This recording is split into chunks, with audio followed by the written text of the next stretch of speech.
Yan, may bago na naman tayong nire-repair.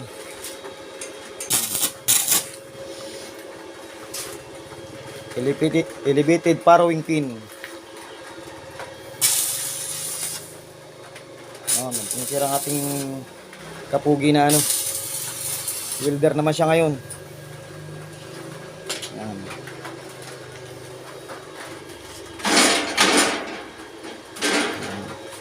Nalagay na ayos na yung ano. Yung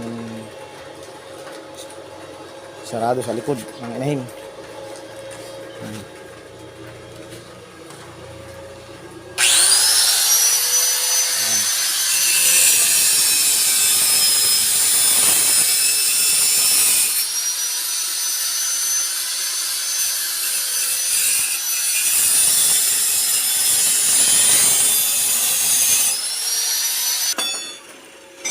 Nakatapos na ang isa na naman.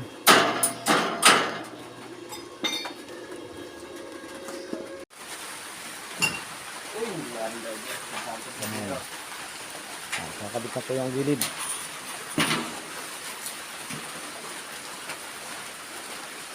Symbol.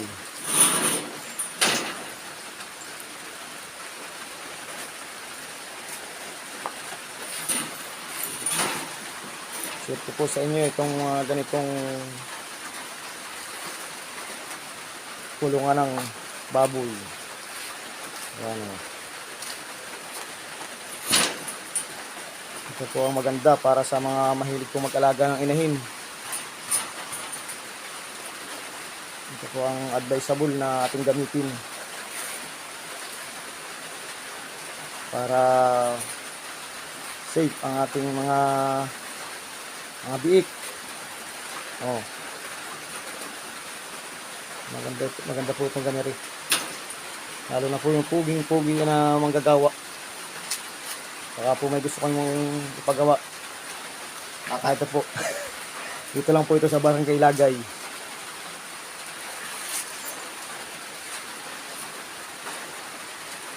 Ayan.